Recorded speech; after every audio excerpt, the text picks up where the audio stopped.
안녕하세요. 저는 공기 좋고 풍경 좋은 여수에서 식당을 운영하고 있는 40대 워킹맘입니다.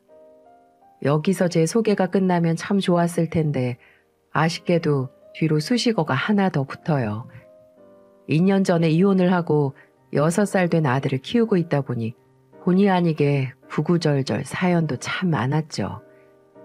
제 사정을 얼핏 들으면 여자 혼자 아이 키우면서 식당까지 운영하기 힘들지 않냐고 많이들 물어보세요. 하지만 저는 바빠서 정신없고 힘들어도 지금이 훨씬 행복하다고 당당하게 말합니다.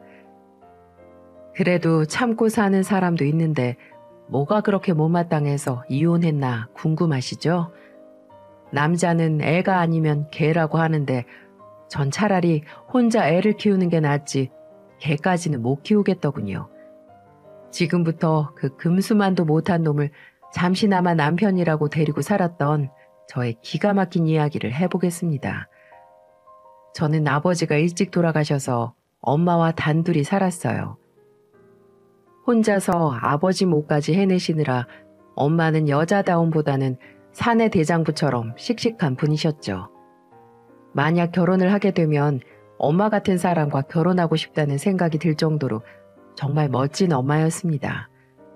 엄마 혼자서 얼마나 힘들게 저를 키우셨는지 가장 잘 알고 있는 입장에서 이혼 결심은 쉬운 게 아니었어요.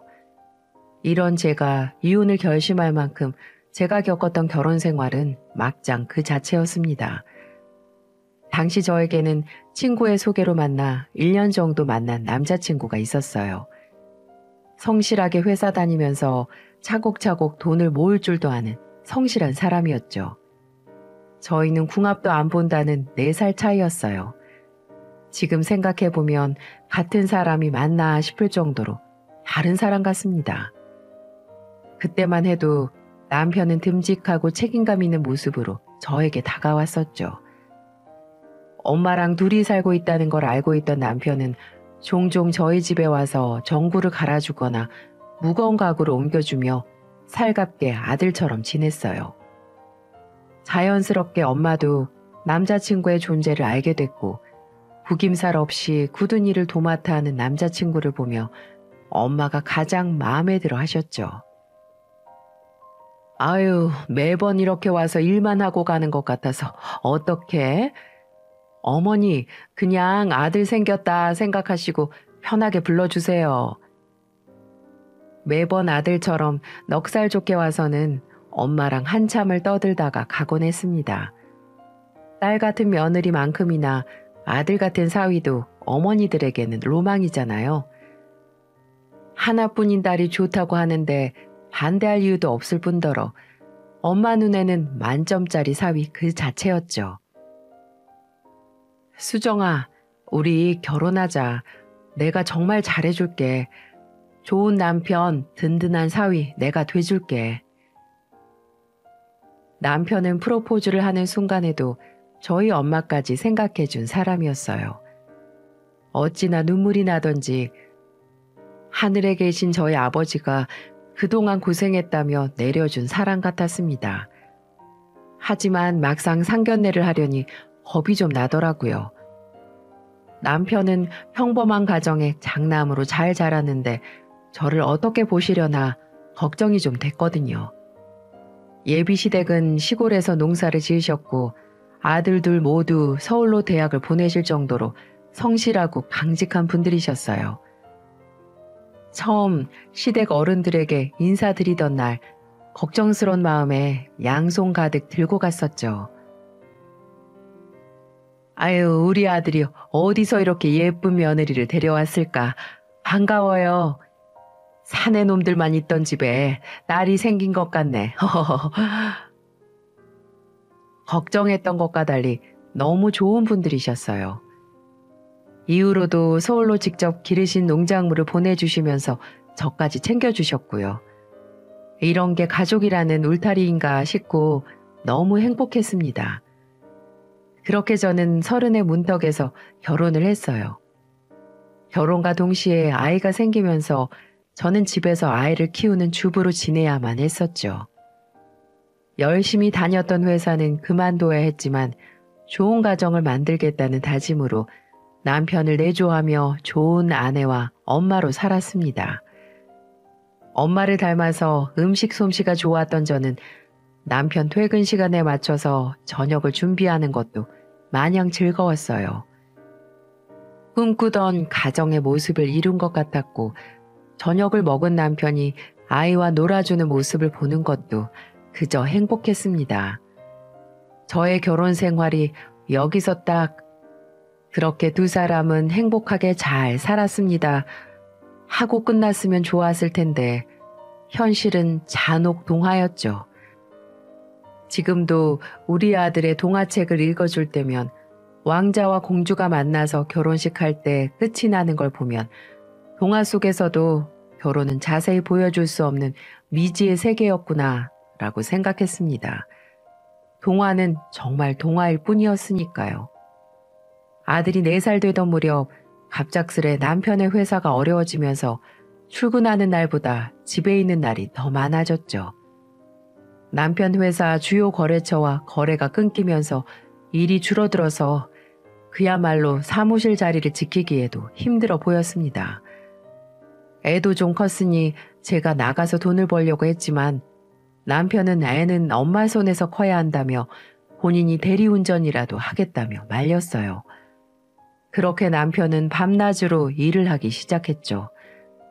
그래도 이렇게 열심히 사는데 지금 시기만 잘 넘기면 금방 괜찮아질 거라고 생각했는데 결국 남편의 회사가 최종 부도 처리가 되며 남편은 40의 문턱에서 실업자가 되고 말았습니다. 손을 쓸 겨를도 없이 하루아침에 직장을 잃은 남편은 가장으로 역할을 다하려고 택배 상하차 일까지 하며 최선을 다했어요. 하지만 사무실에서 키보드 두드리며 일하던 사람이 몸쓰며 일하려니 힘들었는지 술을 먹는 날이 늘어만 갔습니다. 건강도 걱정되고 그만 마시라고 해도 도무지 제 말을 듣지 않았죠. 처음에는 한 병을 마시고 잠들던 사람이 어느새 술은 늘어만 갔고 술에 취해서 일을 무단으로 안 나가는 일이 잦아졌습니다. 그러다 보니 불러주는 곳도 줄었고 일을 못 나가는 지경에 이르렀죠. 엎어진 김에 쉬어간다고 생각하려고 했습니다. 하지만 도무지 다시 일을 할 생각이 없는 남편을 보자니 답답했죠. 점점 술에 찌들어가는 남편을 보고만 있을 수도 없었고 둘 중 한 명은 나가서 돈을 벌어야 하니 저는 알바라도 하려고 다짐했어요. 술 좀 그만 마시고 내일부터 원준이 좀 봐. 참나, 돈도 못 벌면 집구석에서 애나 봐라. 그런 거야? 세 식구 둘러앉아서 손가락 빨개 생겼는데 나라도 나가서 돈을 벌어야 할 거 아니야. 집에서 애 보면서 놀던 사람이 무슨 일을 할 수 있는데? 그리고 꼬박꼬박 월급 다 너한테 줬는데 왜 돈이 없어? 집구석에서 돈 관리를 어떻게 했길래 돈이 없냐고? 거지 같은 친정으로 빼돌린 거 아니야? 빼돌릴 만큼 벌어오기는 하고 말해봐. 쥐꼬리만한 월급 아끼고 아껴서 도련님 용돈까지 챙겼어. 내가 당신 백수 동생까지 챙겨가면서 살았다고. 이젠 우리 집까지 무시하네. 결혼할 때는 살살 기다 못해 납작 엎드리더니만 내가 돈 좀 못 번다고 날 무시해? 네가 감히 나를? 그 순간 남편은 자기 집을 무시한다며 눈에 보이는 대로 저한테 물건을 집어던졌습니다. 갑작스런 상황에 너무 놀란 나머지 아들 방으로 달려가 문을 걸어 잠갔죠. 문을 열겠다며 악을 쓰던 남편은 포기하고는 거실에 있는 살림살이를 다 부수고 있는 것 같았어요. 겁을 먹은 아들이 제 품에 안겼고 저는 그날 아들을 품에 안고 평생 흘릴 눈물을 다 흘렸던 것 같습니다. 어찌나 서럽던지 하늘에 계신 아버지까지 원망스러울 정도로 모든 게 답답했어요. 갈수록 남편은 걷잡을 수 없이 망가져만 갔고 외박을 하거나 어쩌다 들어와도 술에 취해서 들어오는 날들이 늘어만 갔습니다. 그래도 마지막까지 살아보려고 마트에서 알바를 하며 버텼어요. 아들을 위해서라도 저까지 무너질 순 없었죠. 힘들 때는 엄마한테 가서 엉엉 울고 싶었는데 선뜻 전화도 할 수 없었습니다. 힘든 건 저만 하고 싶었거든요. 그래도 열심히 살다 보면 예전처럼 살 수 있을 거라고 생각했습니다. 원래 동트기 전이 가장 어둡다고들 하잖아요. 동트기 전이라고 그렇게 스스로를 달래며 아파도 마트에서 아프고 울어도 혼자 울었죠. 하지만 하늘도 무심하게 저의 불운은 이게 끝이 아니었습니다. 먹고 사느라 바빠서 홀로 사는 엄마를 잘 보살피지 못했던 저에게 하늘은 벌을 내리셨죠. 이 모든 일이 한 번에 일어날 거라고는 생각도 못했습니다. 엄마, 안 그래도 내가 전화하려고 했는데 내가 요즘 바빠서 전화도 자주 못했지. 미안해. 아니야, 별건 아니고 저번에 건강검진을 받았는데 결과는 보호자랑 같이 오라네. 아, 그래. 그럼 내가 같이 가야지. 원준이 남편한테 맡기고 갈게. 많이 바쁠 텐데 미안하게 됐다. 엄마가 그런 말 하면 내가 속상하지. 그리고 요즘은 안 바빠. 일단 만나서 자세히 이야기할게. 유독 힘이 없는 엄마의 짧은 전화를 끊고 뒤를 보니 여전히 누워서 자고 있는 남편이 보였죠. 어찌나 속이 터지던지 널브러져 있는 모습에 휴지곽이라도 확 던지고 싶었습니다. 그래도 오늘은 부탁을 해야 하는 입장이니까 심호흡을 하고 말을 걸었어요. 일어나봐. 원준이 잠깐 봐줘. 아이씨, 피곤한데 왜 깨워? 뭘 했다고 피곤한데? 먹고 자기만 하는데 왜 피곤해? 나 우리 엄마랑 병원 가야 돼.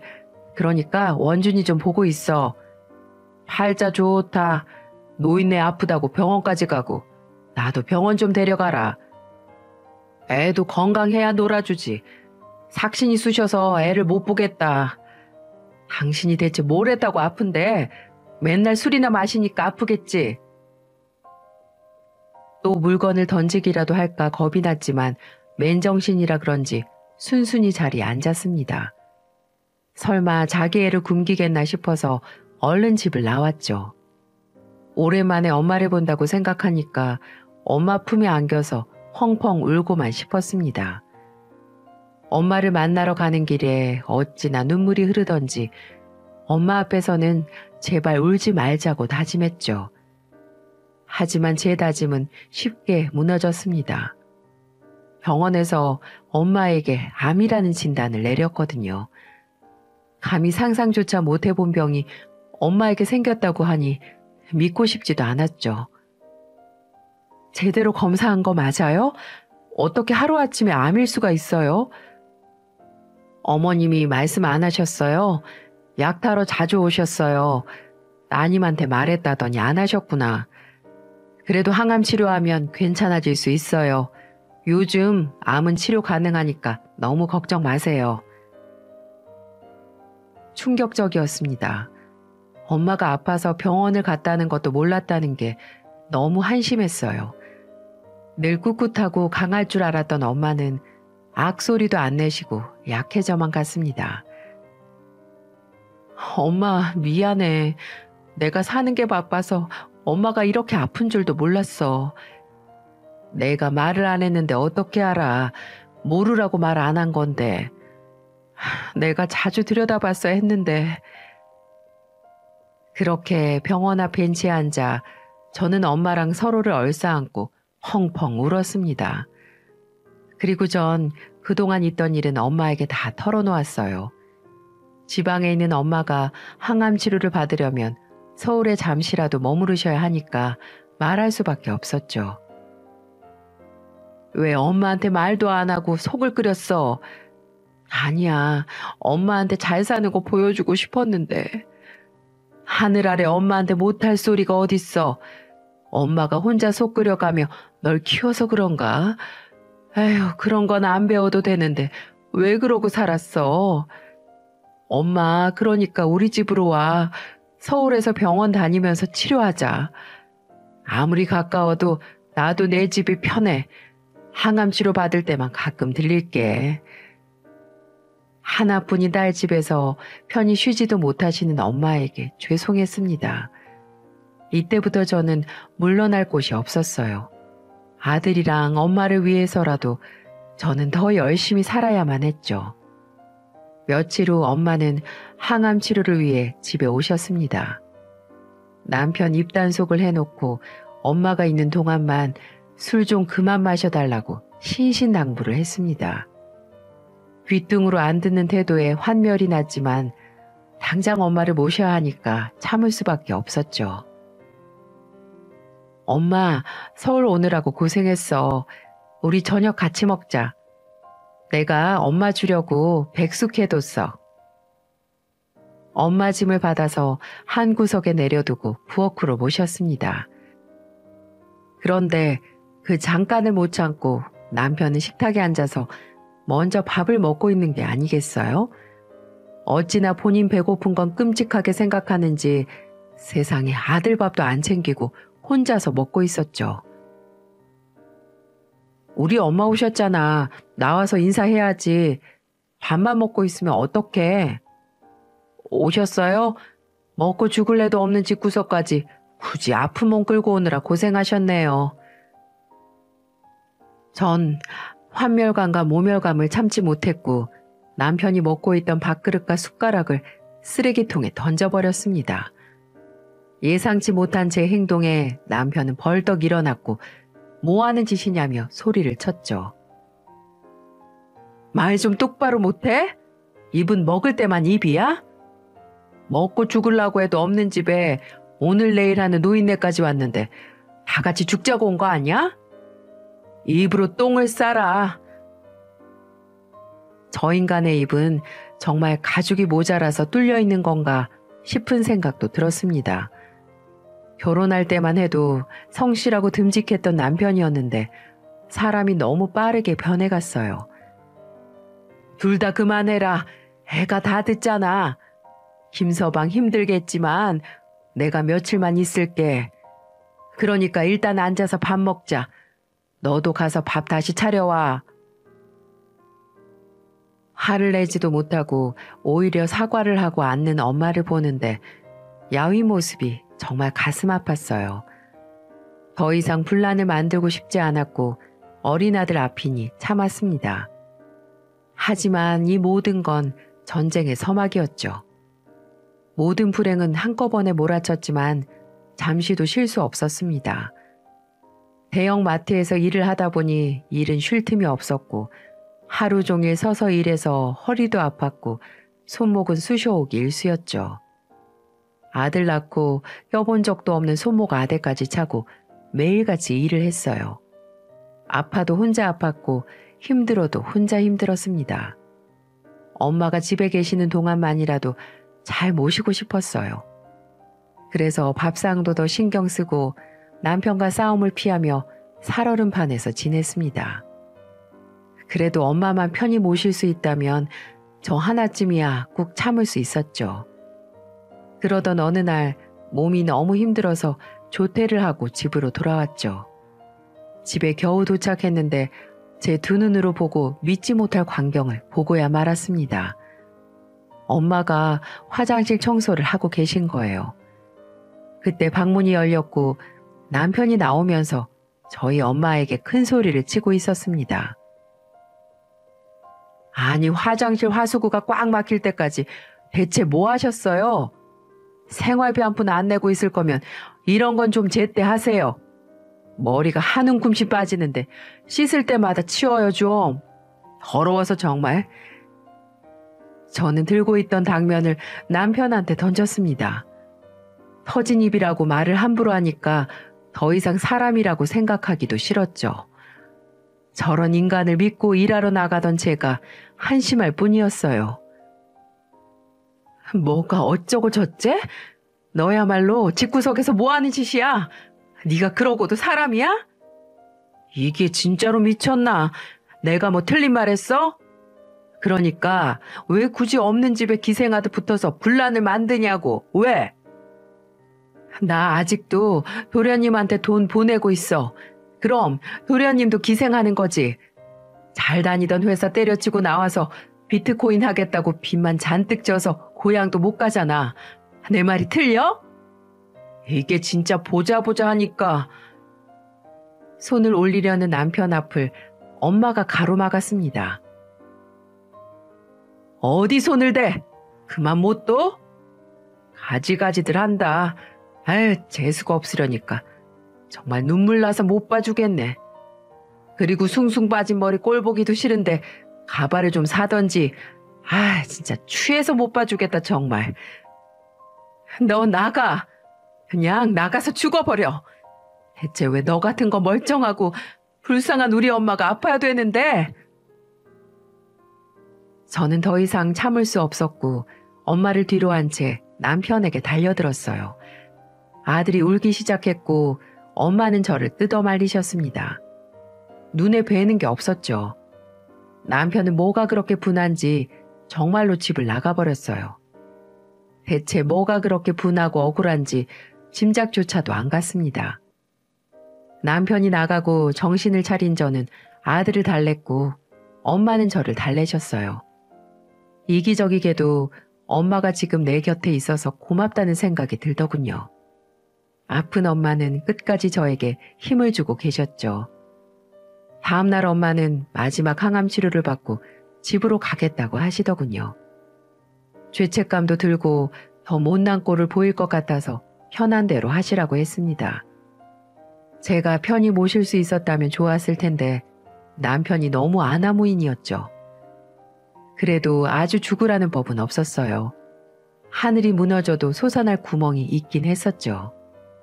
사회 초년생 시절 엄마 앞으로 들어둔 보험이 있었는데 알아보니까 암 진단금을 받을 수 있었습니다. 엄마 집에 편히 모시지도 못하고 미안해. 그래도 내가 엄마 앞으로 들어둔 보험이 있었는데 거기서 5천만 원 정도 진단금이 나온대. 그러니까 꼭 치료받아. 알았지? 이렇게 속 깊은 딸을 둬서 엄마는 더 바랄 게 없어. 무슨 소리야. 당연한 거지. 그러니까 엄마는 건강만 생각해. 알았지? 그때 언제 들어왔는지 이야기를 다 듣기라도 한 듯 달려오는 남편이 보였어요. 술에 쩔어 살던 사람 눈이 웬일로 초롱초롱 빛이 났습니다. 보험금이 있었어? 아, 그걸 왜 지금 말해. 이리 줘봐. 그걸 왜 당신을 줘. 우리 엄마 치료비야. 장모님이 살면 얼마나 더 산다고 치료비로 써? 앞으로 살 날이 창창한 우리가 써야지. 자네 원래 이런 사람이었나? 대체 밑바닥이 어디까지야? 아들도 있는 사람이 이렇게밖에 못 살아? 언제 정신 차릴 거야? 너무도 기가 막혀서 말을 잇지 못했고 엄마는 그동안 참았던 말을 다 쏟아내셨어요. 그래도 어찌나 당당한지 기가 막힐 노릇이었습니다. 연애 기간과 신혼 초에는 다른 사람과 살았다고 해도 믿을 만큼 그때 제 앞에 있던 남자는 전혀 다른 사람 같았죠. 내가 자네를 봐서라도 더 살아야겠어. 더 이상 밑바닥이 있을까 싶은데 내가 두 눈 똑바로 뜨고 어떻게 사나 지켜볼 거야. 저는 충격받았을 엄마 짐을 챙겨서 밖으로 모시고 나왔습니다. 어차피 말도 안 되는 소리를 할 게 뻔한데 엄마 짐을 챙겨서 나왔어요. 엄마를 모셔다 드리고 집으로 돌아오는데 힘이 쭉 빠지더군요. 대박을 바라지도 않았고 그저 평범하게 살고 싶었는데 자괴감이 밀려왔죠. 저를 혼자 키우시면서 엄마는 더 큰 짐을 많이 안고 사셨겠다는 생각도 들고 엄마 말대로 아들도 있으니까 제가 더 강해지자고 굳게 다짐하고는 집으로 겨우 돌아갔습니다. 집에 와보니 애는 혼자서 거실에서 놀고 있고 남편은 방에서 누구랑 통화를 하는 건지 전화를 하는 것 같았어요. 이제 이런 풍경은 놀랍지도 않았습니다. 오히려 애랑 놀고 있으면 무슨 일이 있나 싶을 정도였죠. 더 싸울 힘도 없어서 냅뒀더니 통화가 꽤 길어지는 거예요. 또 무슨 사고를 치려고 저러나 문을 벌컥 열었습니다. 엄마 몰래 뭐라도 훔쳐먹던 애처럼 놀라는 게 어딘가 수상했죠. 너는 놓고도 몰라? 문을 왜 그렇게 열어? 무슨 전화길래 그렇게 끊어? 말하면 네가 알아? 왔으면 조용히 밥이나 차려. 여자의 촉이라는 게 있잖아요. 방금 끊은 통화가 어딘가 수상했고 본능적으로 남편의 핸드폰을 열어봤습니다. 그 순간 모든 감각이 지금 이 순간을 제대로 파헤쳐야 한다고 알려주는 것 같았어요. 지금까지의 전개로 보면 더 이상 남편한테 밑바닥은 없을 줄로만 알았습니다. 하지만 판도라의 상자를 열었던 저는 이 인간의 밑바닥은 과연 어디까지인가 싶을 정도로 경악을 금치 못했어요. 남편의 카톡 메신저에는 낯선 여자와 다정하게 주고받은 메시지들로 가득 차 있었습니다. 눈물도 말랐는지 흐르지도 않더군요. 바로 사진첩을 열어봤고 사진 날짜를 보니 꽤 오랜 기간 바람을 피고 있었던 것 같았죠. 외박을 했는데도 의심도 안 했던 게 잘못이었을까요? 군뱅이도 구르는 재주가 있다던데 이런 짓거리를 할 줄은 꿈에도 상상도 못했습니다. 대체 이 인간이 술집 여자랑 바람이 날 돈이 어디서 났을까 싶어서 방안을 샅샅이 뒤졌어요. 먹고 죽을래도 없는 돈이 어디서 났을까 싶었습니다. 그 순간 서랍 깊숙한 곳에서 각종 카드 고지서가 나왔죠. 내역을 살펴보니 이 인간은 카드론을 했더군요. 전 그동안 밑빠진 독에 물을 붓고 있었고 열심히 살면 괜찮아질 거라 생각했던 제가 한심했습니다. 그때 씻고 나온 남편은 밥 타령을 하며 방으로 들어왔고 카드 고지서를 들고 뻥진 채 서 있는 저를 보더니 당황한 목소리로 횡설수설 하는데 하나도 안 들렸어요. 내가 당신이랑 더 살아야 될 이유를 모르겠어. 다시 잘 살아볼 생각이 있기는 하니? 지금 네 새끼는 밥을 먹는지 굶는지도 모르는데 다른 년이랑 놀아나는 일에 돈을 쓰고 돌아다녀? 네가 그러고도 사람이야? 집구석에서 무시하고 바가지만 긁는데 내가 그럼 집에 오고 싶겠어? 아들이라고 하나 있는 건 지 엄마만 찾고 와이프라는 게 돈 타령만 하는데 내가 무슨 힘을 내서 돈을 버냐고? 이것도 또 나 때문이야? 애랑 놀아줘야 애가 아빠를 찾지. 아빠가 나가서 들어오지도 않고 딴 년이나 끼고 노는데 아빠 같겠냐고? 이혼해.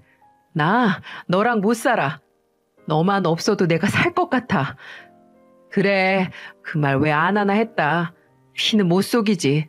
부녀가 나란히 남편도 없이 사는 게 집안 내력인가 봐. 너 같은 거 데리고 사느니 지나가는 개를 데려가 키우는 게 100번 나아. 아빠 없이 자랐던 저는 내 아들한테만큼은 아빠 자리를 지켜주고 싶었어요. 하지만 저런 사람이 아빠라면 차라리 없는 게 낫겠다고 생각했습니다. 검은 머리 짐승은 거두는 게 아니었는데 아들을 위한다는 명목으로 제 살을 갉아먹고 있었죠. 저는 그렇게 금수만도 못한 남편과 이혼을 했습니다. 차라리 속이 시원했어요. 남편은 가정 파탄에 대한 유책 배우자였고 양육권은 당연히 저에게 넘어왔습니다. 양육비도 지급하라는 법원의 판결이 있었지만 경제적인 능력이 없던 남편은 배째라는 식으로 버텼죠. 저는 그래도 살아야 하니까 명목뿐인 양육비 대신에 제가 벌어서 아들을 먹이고 입혔어요. 엄마도 그런 놈이랑 사느니 없는 게 낫다며 응원해 주셨고요. 아픈 엄마가 걱정되기도 했고 서울에서 아들 키우며 일하기가 어려워 엄마가 있는 여수로 내려갔습니다. 그동안 고생 많았다며 엄마는 다시 해보자며 저를 응원해 주셨어요. 서울과 달리 여수는 대형마트가 많지 않았고 별다른 기술이 없던 저는 일자리를 구하기 어려움이 많았습니다. 그러던 중 엄마는 저에게 식당을 해보자고 제안했죠. 여기는 서울이랑 달라서 마땅히 일 구하기가 힘들 거야. 동네 식당 차려서 한번 해보자. 너 이 엄마 해물찜 솜씨 알지? 내가 그걸로 너 키웠잖아. 너도 해물찜으로 네 아들 한번 키워봐. 저희 엄마는 제 오랜 동창들도 인정할 정도로 요리 솜씨가 좋으세요. 그 중에서도 해물찜은 친구들끼리 모이면 아직도 생각난다고 할 정도로 훌륭하셨습니다. 저는 선택의 여지가 없었고 더 이상 물러날 곳도 없었어요. 서울에서 겪었던 일을 떠올리며 못할 건 뭔가 싶어서 엄마와 야심차게 식당을 차렸죠. 그렇게 2년이 흘렀고 그동안 엄마와 제가 차린 식당은 대박이라고 할 만큼 성공을 달리고 있었습니다. 여수 관광객이 늘어나면서 SNS로 입소문이 났고 방송 출연 제안도 받았죠. 저녁 방송에 대박 맛집으로 소개되자 그야말로 손님이 끊이질 않았습니다. 너무 바빠서 힘드니까 행복한 비명이 절로 나왔죠. 울기만 하던 어렸던 아들은 어느새 자라서 건강하게 유치원을 다니고 있었어요. 하지만 소문 듣고 찾아온 손님 중에는 불청객도 있었습니다. 정말 다시는 보고 싶지 않았던 전 남편이 찾아왔죠. 금수만도 못한 놈이 철면피라 그런지 낯짝 들고 여수까지 온 거예요. 처음에는 몰골이 하도 더러워서 그 사람인 줄도 몰랐습니다. 아들 유치원 끝날 시간에 맞춰 데리고 오는데 식당 직원으로부터 전화를 받았죠. 누가 무전 취식을 하고 돈이 없다고 행패를 부린다는 전화였어요. 처음 겪는 일이라 당황해서 집을 들릴 새도 없이 식당으로 달려갔는데 그 자리에는 거짓골을 한 전 남편이 있었습니다. 여보. 너무 애절하게 부르길래 우리가 어쩔 수 없이 헤어진 견우와 직녀쯤은 되는 줄 알았어요.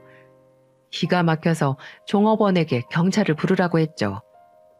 동네 사람일 수도 있어서 좋게 넘어가려 했지만 이런 인간은 초장에 바로잡아야 2번 다시 안 올 것 같았습니다. 누가 네 여보야?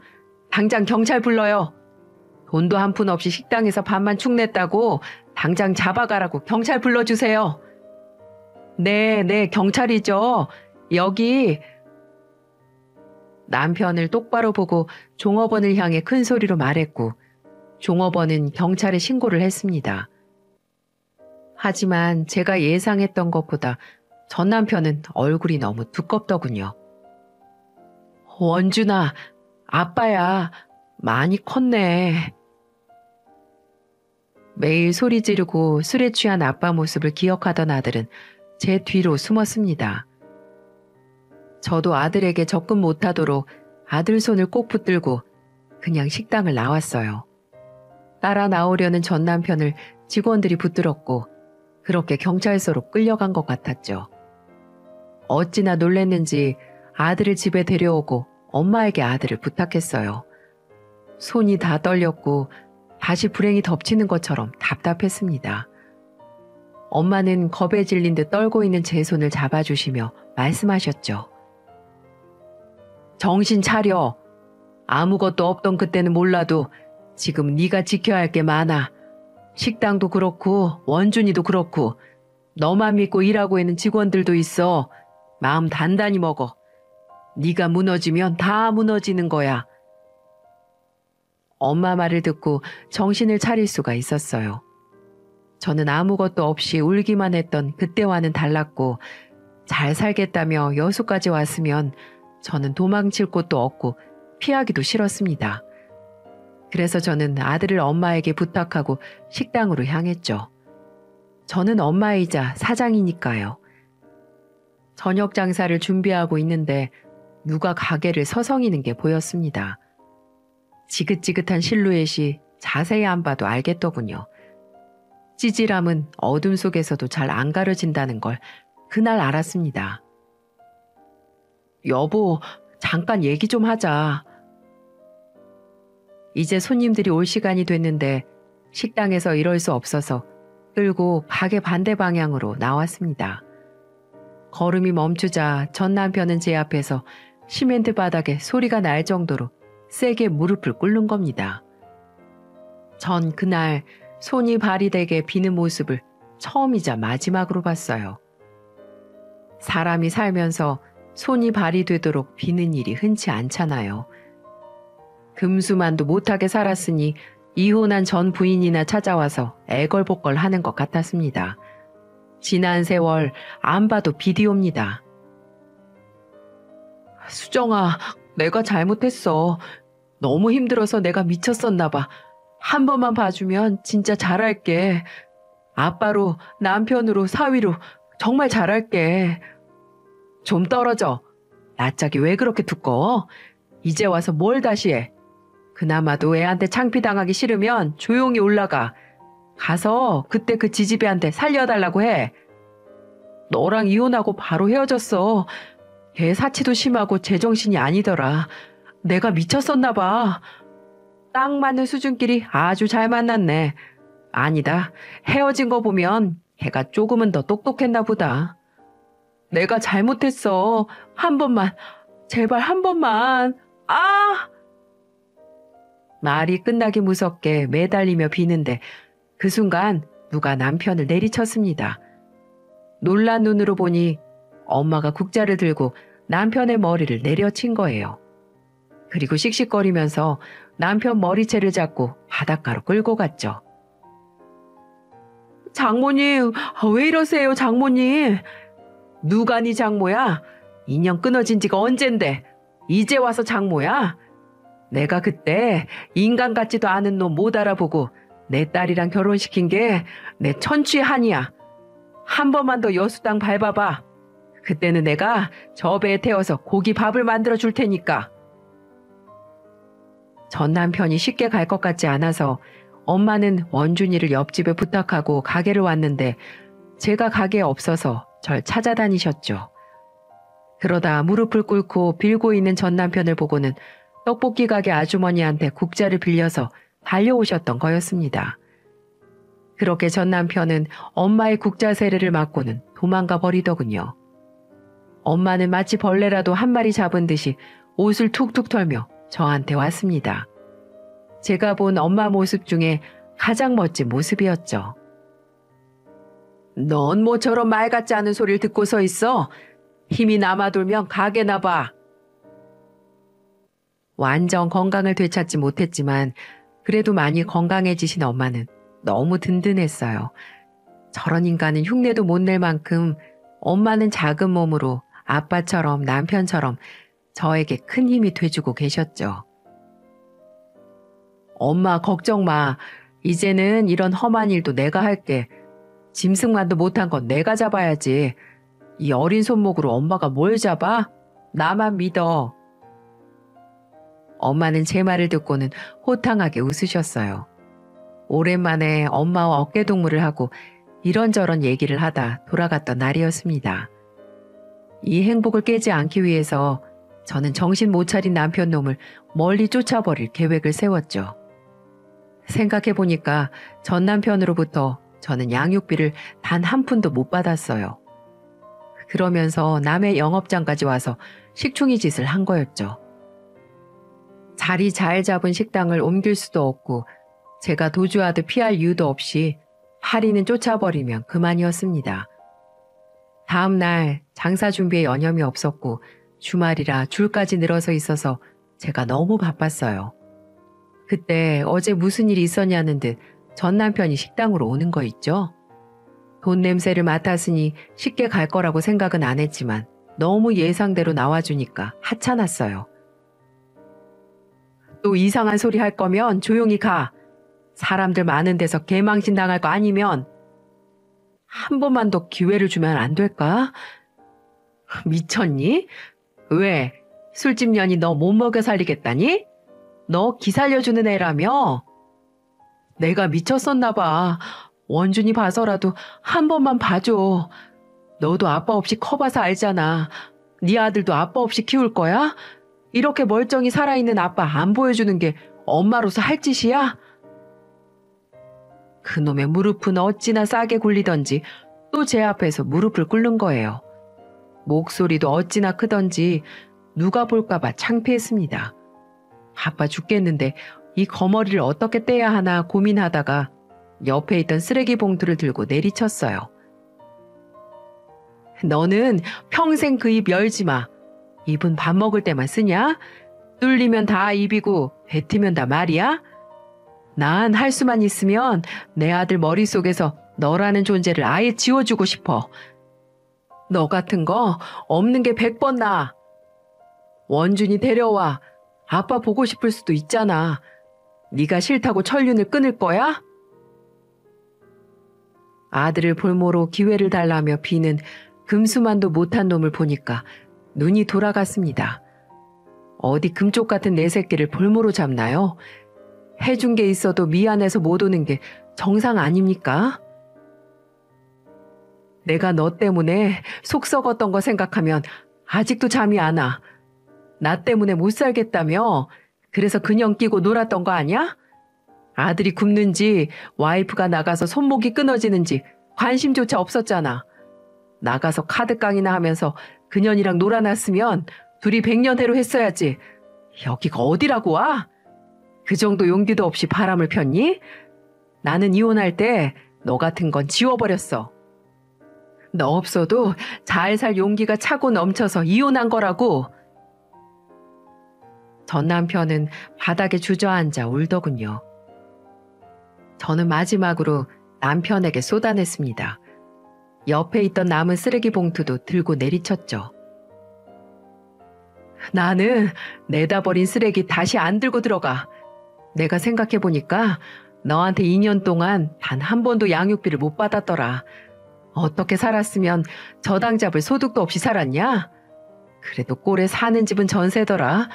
지하방 전세 담보로 잡았어. 담보 제공 명령서 네 지하 단칸방으로 갈 거야. 그 집마저 잃기 싫으면 최소한의 양육비라도 벌 생각이나 해. 집은 왜? 내가 잘못했어. 술집 여자한테는 없는 돈도 만들어다 바쳤으면서 아들 위해서 그 정도도 못해? 너는 아직도 정신을 못 차린 거야. 전 남편과 제가 싸우는 소리를 듣고 경찰을 불러준 직원 덕분에 전 남편은 또 한 번 경찰 조사를 받았습니다. 저는 경찰에 접근 금지 요청을 했고 전 남편은 접근을 못하게 됐습니다. 하지만 정말 못 오게 된 결정적인 이유는 따로 있었죠. 남편의 만행이 SNS를 타고 퍼진 거예요. 그날 싸우는 소리를 들었던 손님이 맛집의 전설이라며 커뮤니티에 올렸던 글이 소소하게 퍼진 모양입니다. 그래서 가끔 소문 듣고 오는 손님 중에는 저에게 멋있다고 힘내라며 응원해주는 분들도 계셨죠. 정당하게 살았으니 당연한 결과라고 생각해요. 최근 들리는 소식에 의하면 전 남편은 막노동을 하며 살고 있습니다. 할 수 있는 일이 뭐 있겠어요? 할 줄 아는 거라고는 뚫린 입으로 개똥 같은 소리나 하고 처먹는 것뿐인데 몸을 써야 돈을 벌죠. 시어머니, 시아버지께서도 남편의 만행을 듣고는 자식 잘못 키워서 큰 죄를 지었다며 몇 번이고 전화를 하셔서 사과를 하셨습니다. 그것도 모자라 두 분은 여수까지 오셔서 엄마에게 사과를 하셨고 더 이상 아들이 찾아오는 일 없도록 하겠다며 신신당부를 하고 가셨어요. 아들이 뉘우칠 때까지 1원 한 장도 보태주지 않겠다는 말까지 하셨죠. 그래서 전 남편은 공사판을 전전하면서 힘들게 돈을 벌고 있는 것 같았습니다. 결혼은 누구나 더 행복할 거라 기대하고 인생 제2막을 만드는 여정이잖아요. 하지만 모든 가정이 행복하게 백년해로 하면 좋겠지만 한치 앞을 알 수 없는 인생 둘이 만났으니 어디로 튈지는 아무도 모르는 일이 또 결혼이었습니다. 자식 때문에 사는 것도 용기지만 자식을 위해서 헤어지는 것 또한 큰 용기였어요. 단순한 차이 같지만 지금 생각해보면 큰 차이였습니다. 자식을 위해서 가장 좋은 선택을 할 수 있다면 그건 자식을 위함과 동시에 정말 나를 위한 선택이었죠. 제가 만약 그때 아들에게 허울뿐인 아빠를 지켜주려고 버텼다면 이런 행복도 없었을 것 같네요. 저희 엄마도 완치는 아니지만 암도 재발하지 않고 건강하게 큰 목소리로 잘 지내시고 계시답니다. 그리고 식당은 더욱 번창해서 잠잘 시간도 부족할 정도예요. 그래도 우리 아들 끼니 한번 안 굶기고 엄마가 저한테 해주셨던 것처럼 삼시세끼 잘 먹이고 살고 있어서 참 행복하답니다. 하늘은 인간이 견딜 수 있는 만큼의 시련을 준다는 말이 있죠. 지금 힘든 시기인 거 금방 지나갈 거예요. 제 이야기가 조금이나마 힘이 되셨으면 좋겠습니다. 지금은 엄마랑 둘이 마주 앉아서 맥주 한 캔에 안주처럼 이야기할 정도로 편해졌어요.